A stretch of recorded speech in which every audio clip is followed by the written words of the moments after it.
My beloved people of the black world, I come before you not as your president, but as your brother standing with you in this fight for dignity. From Africa to America, from Kingston to Kinshasa, we have shared pain, and so must we share victory.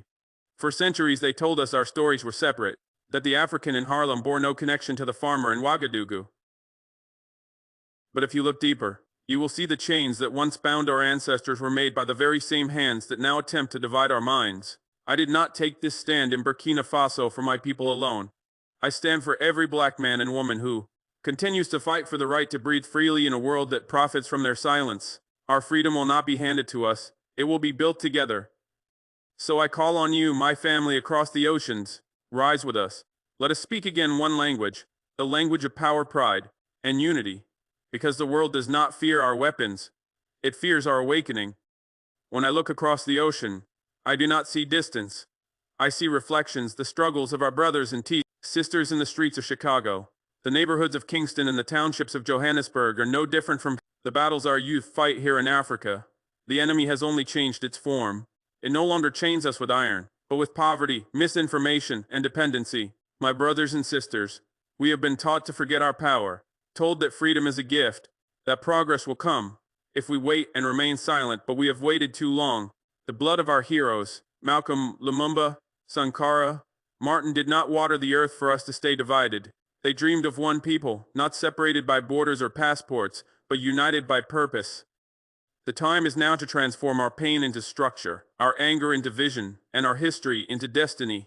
We cannot build a free Africa while our brothers in the diaspora remain trapped in systems, exploit their labor, and mock their identity. Nor can true liberation come to the diaspora while Africa stays weak, fragmented, and voiceless. We are not two peoples, we are one. The drumbeat of Africa is the heartbeat of every black soul on earth. When we rise, the world must feel it. When we speak, truth must tremble. The West may control resources, but we control spirit. And spirit once awakened cannot be conquered. Unity is not a dream, it is a decision, and that decision must begin with truth. For too long we have accepted a world designed to keep us apart. Africans are told they are powerless, and the diaspora told Africa is hopeless. This lie serves only those who profit from our division. But if the black world stands united, the system built on our suffering will crumble under its own hypocrisy. My brothers and sisters, our power lies not only in protest but also in production. The day the black community trades with itself, educates its children with its own curriculum, and defines its image through its own media, that day the chains will break quietly without wool. We must invest in each other. Africa must not see the diaspora as outsiders, nor must the diaspora see Africa as an ancestral relic. Africa is not the past. It is the future. It is the foundation of the next global order. From the cocoa fields of Ghana to the tech hubs of Lagos, from the diamonds of Congo to the courage of our brothers in Detroit, every piece connects. Let the black farmer in Alabama know he shares a destiny with the gold miner in Burkina Faso. Let the youth in Paris, who feels unseen, understand that his reflection shines here in the heart of Africa. We must build bridges, financial, cultural, spiritual, not to beg acceptance, but to reclaim ownership. The world fears a united black front because it knows our combined intellect, creativity, and will can shift the balance of power. The question is not whether we are capable. The question is whether we will choose to become the generation that ends the illusion of separation. Before any revolution succeeds, the mind must be liberated first.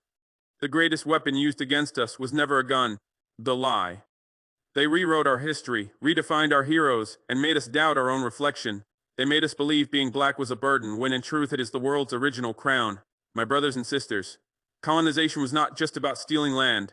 It was about stealing memory. They burned our books, silenced our languages, and replaced our wisdom with dependency. But here is what they never understood. Truth cannot die. It only waits. And now is the time for truth to rise again. We must rebuild our education not as imitation, but as revelation. Let our children learn that Timbuktu was a university long before Oxford existed. Let them know that black kings and queens ruled with intellect, not chains. Let them see Africa not as a charity case, but as the cradle of civilization, the mother of medicine, mathematics, and morality. In the diaspora, our children must also learn their roots are not lost. They carry Africa in their rhythm, resilience, and brilliance. To know who you are is the beginning of power. To teach your children who they are is the continuation of revolution. The West builds systems to shape minds. We must build consciousness to free them. Real independence begins when a black child anywhere in the world can say with conviction, I am not inferior, I come from greatness. This awakening of mind and spirit is the foundation of our rise, because, before we can command respect, we must first remember who we are. My people, I speak plainly. Political freedom without economic control is an illusion. We cannot talk of independence while our food, energy, and technology are controlled by others. A nation that cannot feed its people or shape its own market will always remain a servant dressed as a sovereign. That is why I call on every son and daughter of Africa, at home and abroad, to build the foundation of our true freedom, economic unity. We have the talent, clan, creativity, and spirit. What we lack is collective direction. Imagine if the diaspora invested not in foreign corporations, but in African infrastructure. If African youth, the engineer in Atlanta and the designer in Lagos, join forces to create industries that serve, not exploit our people, brothers and sisters. They control us because we buy from them, beg from them, and borrow from them. Power will shift only when we produce, create, and own. Let the day come when the clothes we wear, the phones we use, the food we eat, and the software we build bear African names and black hands behind them. We must redefine wealth, not as individual luxury, but as collective empowerment. Our wealth should be measured by how many communities we uplift, how many schools we build, how many young minds we free from dependency. The diaspora must see Africa not as charity, but as partnership.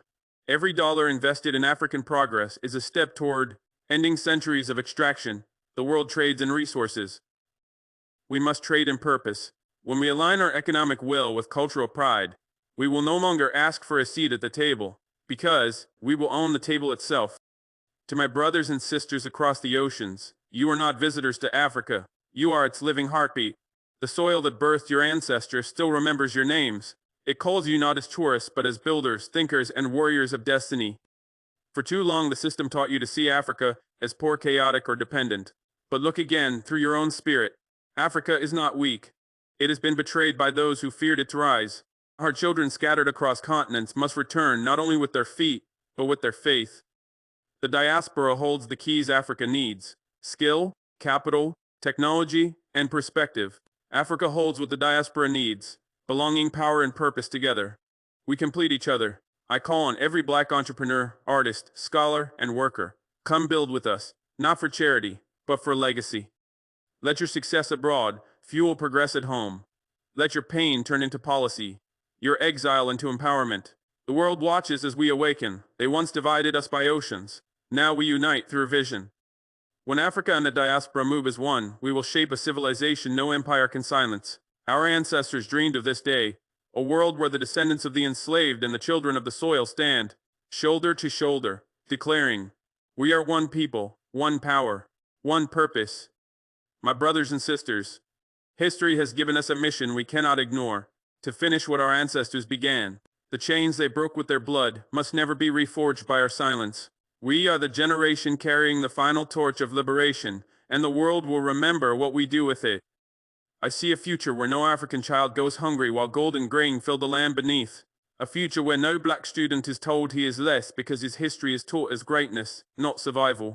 A future where the African farmer, engineer, artist, and scientist walk with equal dignity.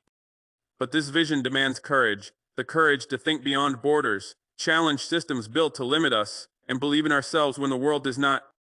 To the diaspora, you are not guests in this movement. You are its missing piece. Your voice completes our echo. Your strength extends our reach. Your pride fuels our rebirth.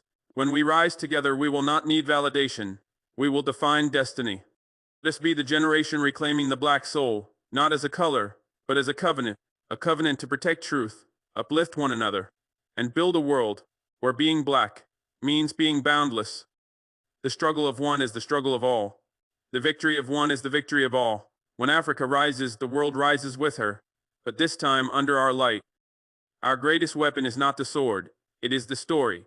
Those who control the world today do so because they mastered the narrative. They made their history the center of education, their culture the standard of success, and their image the symbol of intelligence. My people, it is time to reclaim the right to define ourselves. The rebirth of Africa begins with restoring our image. Our films, literature, fashion, and music are not just art. They are declarations of existence. Every rhythm of the drum, every line of poetry, every hairstyle rooted in tradition, is an act of resistance against centuries of erasure. We must teach our children that being African is not an apology, but a privilege. The beauty of our skin, the strength of our ancestors, and the wisdom of our traditions must no longer be hidden behind borrowed ideals. When the black child looks in the mirror, the reflection must say, I am enough. Young brothers and sisters, you are not the future, you are the now. Every empire that ever rose did so, on the energy of its youth, but energy without direction is chaos.